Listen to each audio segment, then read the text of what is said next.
Hello and welcome to another 5-minute video for the level 3. In this session we're going to talk about retention aids. It's just an overview and later we're going to retention aid mechanism in a bit more detail. So what are retention aids? Why do we use them? Retention aids are there to help to retain fibre, fines and filler in the sheet on top of the wire, and we want to stop it passing through the wire. If it goes through the wire, it'll either go down to effluent plant and waste us money, or it's going to do wear and tear on all your equipment, or it's going to encourage biological growth. So the most important thing to note about retention is the particle size. If you're talking about particles bigger than 200 microns, they're simply held there by physical entrapment. They just get caught in the matrix of fibres as the sheet is being formed. The interesting ones are less than 10 microns.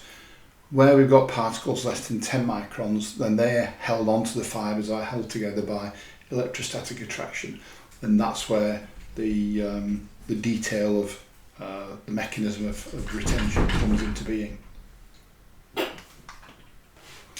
And anywhere in between the two, between 10 and 200 microns, then it's a mixture of the two different mechanisms. So retention aid systems, as I said, this is just an overview. There are one component retention aid systems, there are two component retention aid systems, and there are three component retention aid systems. An example of a one component retention aid system will be a very old fashioned thing, alum.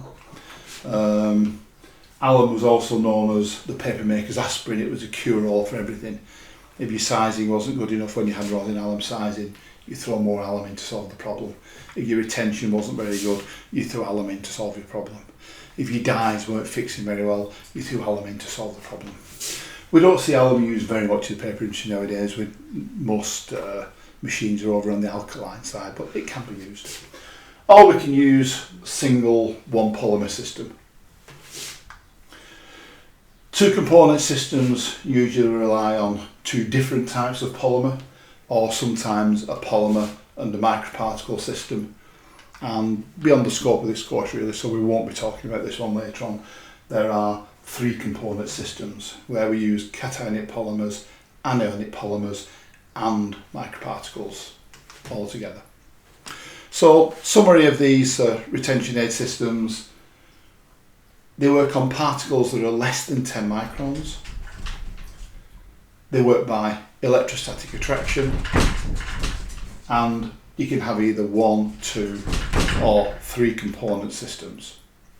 Well, thank you very much for listening to this video, and I hope you'll follow us on any of this social media.